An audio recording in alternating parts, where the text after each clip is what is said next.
I can remember way back when, in my grad school admissions interview, I could answer every question about my transcript, my plans, my work ethic, my experience working in schools.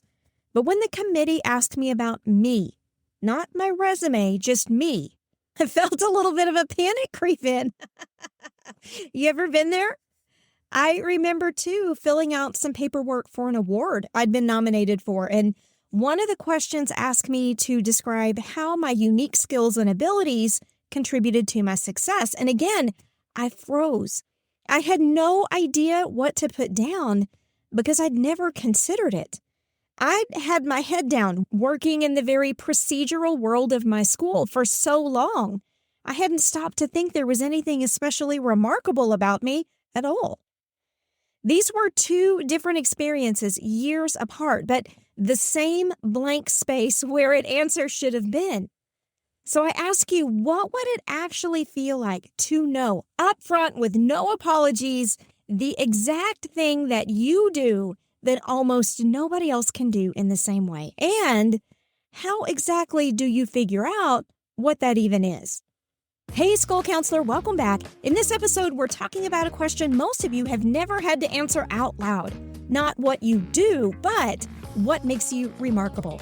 I'm going to be honest with you. Most school counselors could write their own job description in their slate. Bless your hearts. You know your caseload numbers, your crisis percentages, and the 50 small things you do all before 9 o'clock on any given day.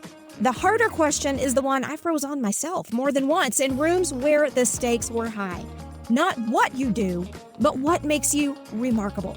So if you're ready for some straight talk, my friend, some clarity on your work, and maybe a little bit of rebellion, you are in the right place. I'm Steph Johnson, and this is the School for School Counselors podcast. My friend, knowing what you're remarkable at goes way beyond just a personality exercise. It's the difference between describing your job and actually understanding why you're good at it. And to be totally upfront, if you can't name what is remarkable about you, the educational system will keep naming your value for you on its terms, using whatever it happens to need at the moment. Today, we're going to identify your awesomeness. And next time, we're going to talk about how to actually use it when your campus gives you almost no room to move. So before I get into the research, let's be very clear about why this is such a big ding-dang deal. This is not about helping you feel good about yourself. It's about whether or not you can actually see what you're doing well enough to do more of it on purpose. There is a real, measurable link between how confident a school counselor feels in their own ability and what they actually do on a campus. In a study of 693 practicing school counselors, researchers Mullen and Lambie found that school counselor self-efficacy was a major contributor to how often counselors delivered programmatic services. That doesn't mean confidence magically fixes your caseload, y'all, but what it does mean is that what you believe you can actually do in your role as a school counselor is connected to what you're actually able to carry out. And here's something that most strengths conversations skip entirely. Just knowing what you're good at is not the whole equation. A study in Applied Research in Quality of Life looked at 274 hospital physicians and found that both possessing signature strengths and having real opportunities to apply them mattered for burnout, for engagement, and for well-being. Applying superpowers carries real weight on top of just possessing them, which means the goal isn't just a worksheet where you identify your strength and file it away after some sort of PD session. The goal is using that information on purpose and doing that regularly. So the core issue here is pretty simple. Knowing your strength and using your strength are two different things, and today we're going to talk about both of those. But the obvious next problem becomes you can't use a strength that you can't name.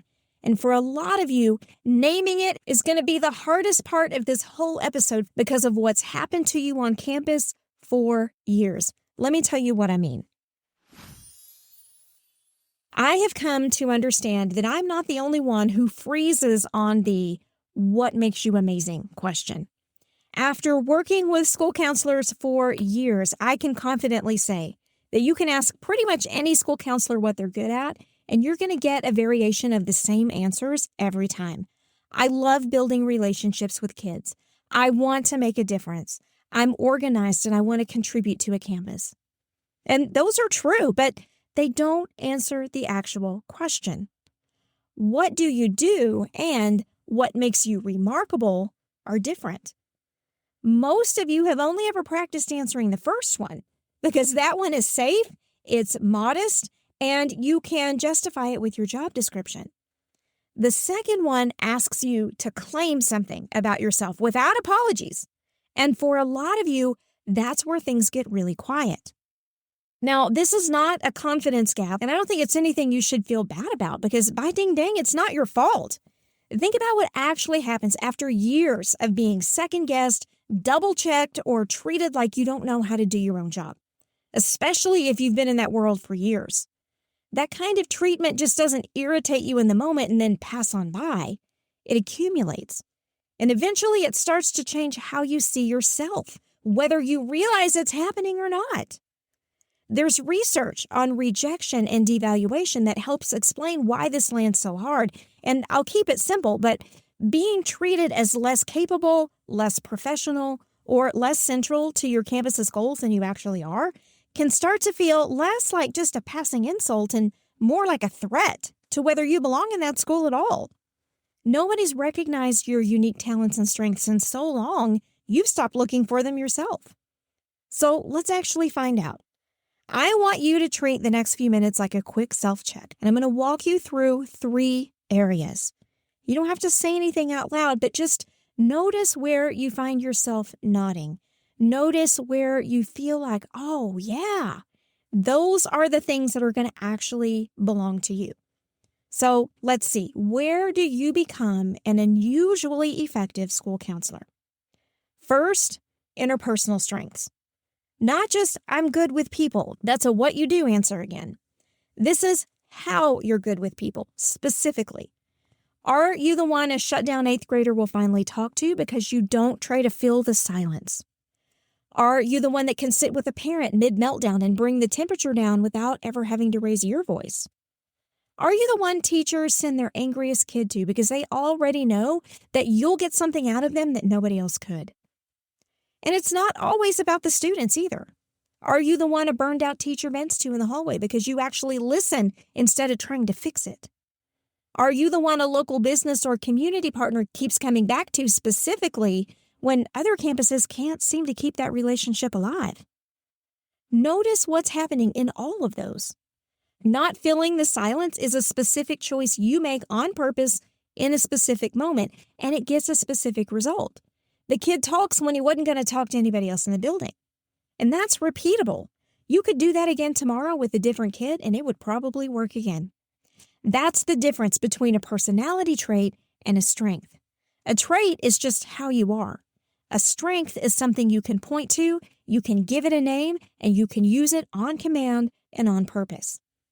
And the reason these are so hard to identify in yourself is because you assume everyone can do them. If staying quiet while a kid works up to talking feels easy to you, your brain figures it must be easy for everyone, so it doesn't even register it as a skill, let alone a remarkable one. It just feels typical. The things you're actually best at are often the things you've never once considered spotlighting, because to you, they don't seem especially difficult. Second, data and evidence. Where do you think clearly when everyone else gets crazy? Some of you can see a discipline pattern in a spreadsheet before anybody else in the building does. Some of you can walk into a meeting and reframe a vague concern into something measurable right then and there. Maybe you built the spreadsheet nobody asked for, but 6 months later, everybody on the staff is using it. Maybe you're the one who notices the exact week things started going sideways for a kid before anybody files a referral. And here's another one that feels kind of counterintuitive, but still belongs in this category. It can also be the gut feelings, the hunches that you can't fully explain in the moment that turn out to be right almost every time. Y'all, that is not the opposite of data. That's pattern recognition running so fast in the background of your brain that you experience it as an instinct instead of as evidence. That's not just, quote, being organized. That's how your brain processes a problem that nobody else is processing the same way. Third, counseling approaches. What's the approach that you keep reaching for and that is working for you, even when you're not necessarily talking about it out loud? Maybe you're naturally systemic. When you're working with a kid, you naturally start considering the whole family or the whole campus, and you see how systems affect a student's well-being. You know how to influence those systems to support that student. Or maybe you're naturally solution-focused, and you guide short conversations that move the needle and move it quickly. Maybe you default to a strengths-based approach without ever really labeling it that way, but you just can't help but find out what's working in a kid before you start to go after what's wrong. Or maybe you're the one that stays so level-headed in a crisis and you are calm showing up in those situations when everyone else is freaking out. That is not a technique you learned in grad school. That's something that fits how you actually think, how your brain works, and how you see the world. And when an approach is really yours, it doesn't just stay in the counseling office. It becomes part of how you operate all day, in the hallways, in staff meetings, and 5-second conversations at the copier. If this is a strength of yours, you'll often see staff members kind of adjusting their own interactions with students based on how they've watched you work with them, even if they can't tell you why. Now, the thing about all three of these categories, interpersonal, data, and counseling approach, is that you don't need all three to be amazing. And most people that I've worked with, honestly, are truly remarkable in one, maybe 1.5. They may be strong in all areas, but there is almost always one ability that totally takes the cake. So once you've identified yours, you need to actually say it out loud, instead of just letting it live as this vague feeling in the back of your mind. Fill in the blanks. I'm good at whatever I'm good at because I can do this thing by noticing, trying, implementing something when this thing happens. Try it. I'm good at de-escalation because I can read a kid before they blow up by slowing my own pace down when everybody else in the room is speeding up. Or I'm good at data because I can spot a pattern early by actually looking at the numbers weekly when most people only check them at report card time. That's a remarkable statement. Not, I'm organized. Not, I'm good with data. Not, I'm good at calming people down. A mechanism, a method, and a condition creates the actual shape of what you do that nobody else in your building does the same way. So go back to those 2 rooms for a second, where I was filling out the award paperwork and where I was interviewing with the grad school committee. Both times, the actual answer was already there. It was sitting in years of work I'd already done. I just didn't have a name for it yet because nobody really ever asked me to find out. And I find in my conversations with school counselors all around the country that the real answers are almost always sitting there the whole time. In the kid who finally talked to you, in the patterns you see before anyone else, in the effective counseling approaches you can facilitate almost without thinking about it. You've just never had a reason to explicitly identify it until somebody makes you sit with the question. Now, to be fair, knowing this doesn't automatically make your job on campus easier. You can know exactly what you're remarkable at and still be sitting under a principal's thumb who tracks your every move with a caseload so extra it's laughable, assigned to you by someone who's never once had to do that job themselves. That's real, and I'm not going to pretend like we can solve it in 30 seconds. But there is some potential for big changes once you understand and truly own what makes you a remarkable school counselor. We work on this a lot in my School for School Counselors Mastermind, but for now, I just want you to sit with the question we started with. Not what do you do, but what makes you remarkable? Say it out loud. And then next episode, we're going to pick up exactly where this one leaves off.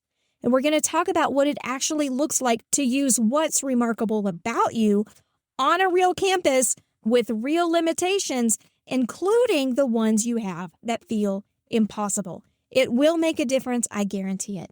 Hey, I'm Steph Johnson. I'll be back soon with that episode of the School for School Counselors podcast. In the meantime, my friend, take care.